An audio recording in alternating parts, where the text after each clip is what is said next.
Hi, welcome to our channel. Andhra Pradesh రాష్ట్రంలో వైసీపీని గద్దెదించేందుకు TDP, BJP, Janasena కూటమిగా ఏర్పడి కలిసికట్టుగా ఒక ప్రణాళికను రూపొందించుకొని వైసీపీపై ఎదురుదాడి చేశాయి. దీంతో ఈసారి జరిగిన ఎన్నికల్లో వైసీపీ చిత్తుగా ఓడిపోయింది. కూటమి అత్యధిక సీట్లు సాధించి సంచలనం సృష్టించింది. అయితే కూటమి అఖండ విజయం సాధించడంలో ఇరు పార్టీల కీలక నేతల సహకారం ఎంతో ఉంది. వాళ్ళంతా కలిసికట్టుగా పనిచేయడం వల్లే కూటమి ఇంతటి భారీ విజయాన్ని సాధించింది. పార్టీల పరంగా కీలక నేతల గురించి చెప్పుకుంటే జనసేన 100% స్ట్రైక్ రేట్ సాధించడానికి ఆ పార్టీ కీలక నేతలు అలుపెరగని కృషి ఫలితమే కారణం.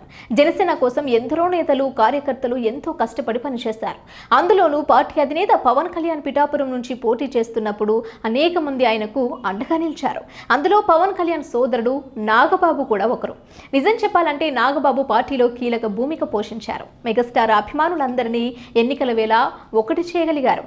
కాపు సామాజిక వర్గంలోనూ చీలిక రాకుండా అన్ని జిల్లాలలో కూడా సమావేశాలను ఏర్పాటు చేసిన నాగబాబు తమ్ముడు పవన్ కళ్యాణ్ కు చేదోడు వాదోడుగా నిలిచారు. మెగా కుటుంబంలో ఎవరూ పెద్దగా ప్రచారంలో పాల్గొనకపోయినా కూడా నాగబాబు మాత్రం పవన్ గెలుపుకు చేసిన కృషి ఎప్పటికీ మరవలేనిదే.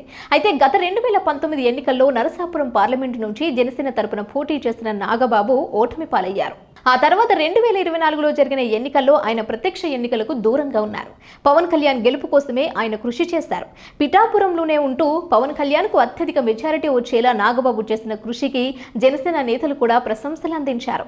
అంతేకాకుండా పవన్ కళ్యాణ్ బిజీగా ఉన్న సమయంలో పార్టీ కార్యక్రమాలను అంతా తానే భుజాన వేసుకొని పార్టీలో ఎలాంటి ఇబ్బందులు తలెత్తకుండా పవన్ కు మాట రాకుండా చూసుకున్నారు.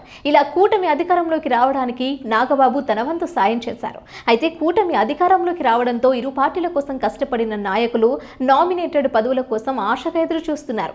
అయితే జనసేన తరపున నాగబాబుకు టీడీపీ చైర్మన్ పదవి దక్కుతుందన్న ప్రచారం జరిగింది. అయితే దీనిని నాగబాబు ఖండించారు. అలాంటి ప్రతిపాదన ఏమీ లేదని, అటువంటి ఆలోచన కూడా తనకు లేదని నాగబాబు స్పష్టం చేసి టీటీడీ చైర్మన్ పదవిపై క్లారిటీ ఇచ్చారు. దీంతో ఈ ప్రచారానికి ఫుల్ స్టాప్ పడింది. ఎన్నికల ఫలితాలు వచ్చిన తర్వాత కూడా పార్టీ కార్యక్రమాల్లో నాగబాబు చురుగ్గా పాల్గొంటున్నారు. ఒకవైపు సినిమాలు చేసుకుంటూనే పార్టీ కార్యక్రమాలను చూసుకుంటున్నారు. అలాగే కార్యకర్తలను స్వయంగా కలిసి వారి సమస్యలను అడిగి తెలుసుకుంటున్నారు. కానీ తాజాగా నాగబాబుకు నామినేటెడ్ పదవి ఇస్తారన్న ప్రచారం మళ్లీ ఊపందుకుంది. త్వరలో నామినేటెడ్ పోస్టులు భర్తీ చేయనుండటంతో అందులో జనసేన వాటా కూడా ఉండటంతో ఈసారి నాగబాబు పేరు పవన్ కళ్యాణ్ కన్ఫర్మ్ చేస్తారన్నది పార్టీ వర్గాల నుంచి సమాచారం అందేదే.